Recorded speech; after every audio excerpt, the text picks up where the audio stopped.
Assalamualaikum warahmatullahi wabarakatuh. Kepada barisan panel hakim yang arif lagi bijaksana, guru-guru, rakan-rakan dan para hadirin sekalian. Hai, apa khabar kawan-kawan semua? Hari ini saya, Sumayya Syafiah binti Kamarudin, akan menyampaikan sebuah cerita rakyat yang bertajuk Si Tanggang Anak Derhaka. Dengar dah cerita ini ya kawan-kawan. Pada zaman dahulu, hiduplah seorang ibu tua yang bernama Deruma bersama anak tunggalnya yang bernama Si Tanggang. Hidup mereka kais pagi makan pagi, kais petang makan petang. Si Tanggang yang sudah muak dengan kehidupan itu pun mengeluh kepada ibunya. Ibu, sampai bilakah kita harus hidup begini? Pada suatu hari nanti, Si Tanggang akan berlayar di lautan untuk mencari kekayaan dan mengubah nasib kita yang malang ini, Ibu, kata Si Tanggang kepada ibunya. Si Deruma yang mendengar kata-kata anaknya itu sangat merasa sangat sedih. Dia tidak mahu berpisah dengan salah satu anak tunggalnya yang dia miliki. Kerana itulah si ibunya selalu melarang Si Tanggang untuk berlayar di lautan itu. Namun apakah dayanya, Si Tanggang tidak menghiraukan nasihat dan larangan ibunya itu. Dia tetap dengan cita-citanya. Pucuk dicita ulang mendatang. Pada suatu hari, sebuah kapal besar berlayar di sekitar perkampungan nelayan mereka.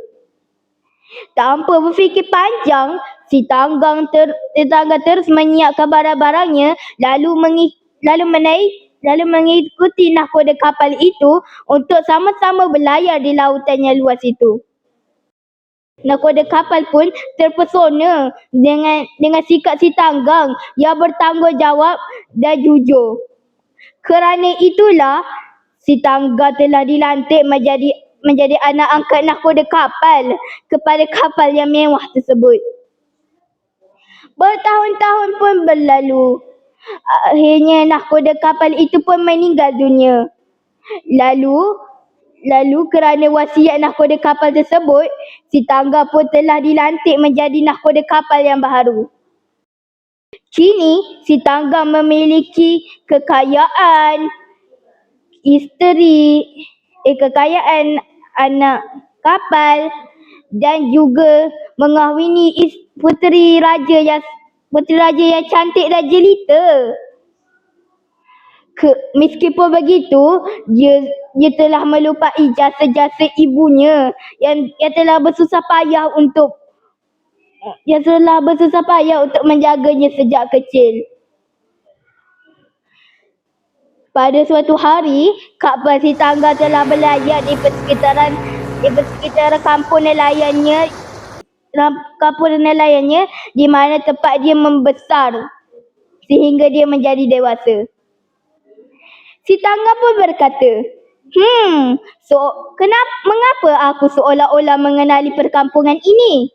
Kata Si Tanggang dengan curiga di dalam hatinya.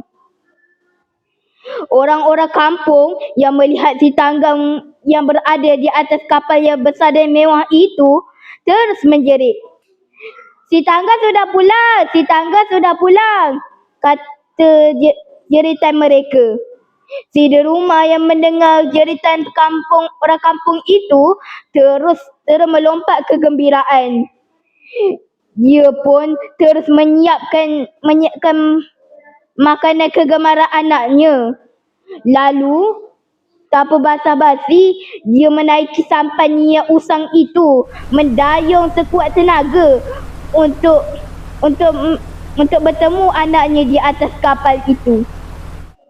Sesampainya dia di atas kapal itu, dia terus memeluk kaki anaknya erat-erat sambil menangis kerinduan.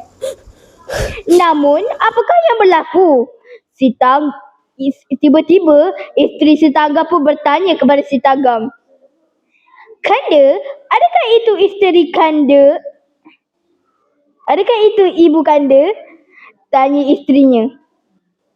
Tidak, dia hanyalah seorang ibu tua. Dia hanya seorang makcik tua yang mengaku aku ini sebagai ibunya, kata si Tanggang dengan sombong.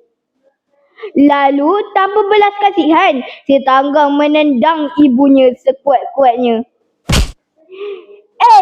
Perempuan tua, berani kau mengaku aku sebagai ibuku? Aku tidak mempunyai ibu yang tua dah hodoh seperti kau, kata jerit si Tanggang terhadap ibunya. Hancur lulu hati si ibu. Air mata si ibu mengalir deras setelah mendengar kata-kata anaknya itu. Anak yang dia dulu besarkan dan menyusuinya dengan penuh kasih sayang, kini tidak menerimanya sebagai ibunya. Si deruma terus menaiki sampannya yang usang itu, mendayung kembali ke kampung nelayannya itu. Di atas sampan itulah si deruma pun berdoa kepada Tuhan. Ya Tuhan, jika itu anakku yang aku besarkan dan aku susuinya, berikanlah dia pengajaran dan beritahulah dia bahawa aku ini ibunya. Tiba-tiba seketika angin yang dulu menderu bersepoi-sepoi kini menderu kencang. Kapal pun bergoyang hebat. Petir saling sambung menyampung. Si Tanggang yang melihat keadaan itu berasa terlalu takut. Dia telah menyadari bahawa kedurhakaannya itu terhadap ibunya. Si Tanggang pun terus melutut dan meminta ampun kepada ibunya. Ampun ibu, kan Tanggang berdosa kepada ibu. Tanggang tidak sepatutnya berlaku seperti itu terhadap ibu. Namun semuanya sudah terlambat. Harta dan isterinya telah ditelan ombak.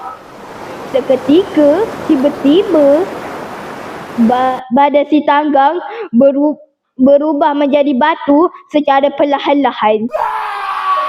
Itulah dia, batu si Tanggang yang menjadi bukti kepada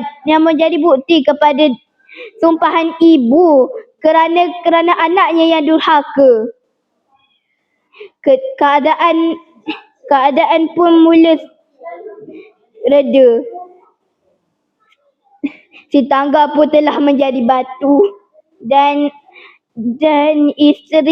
isteri kapal dan anak kapalnya pun telah ditelan ombak. Si deruma yang melihat keadaan itu menangis menyesal atas doanya itu. Jadi, pengajarannya di sini kawan-kawan, jangan pernah mendurhakai ibu bapa yang telah membesarkan kita dengan penuh kasih sayang. Ingatlah bahawa mendurhakai ibu bapa itu hanya memberi penyesalan pada ketika suatu hari nanti. Ingat ya kawan-kawan, jangan pernah mendurhakai ibu bapa ya. Wabillahi taufiq wal hidayah. Assalamualaikum warahmatullahi wabarakatuh. Bye kawan-kawan.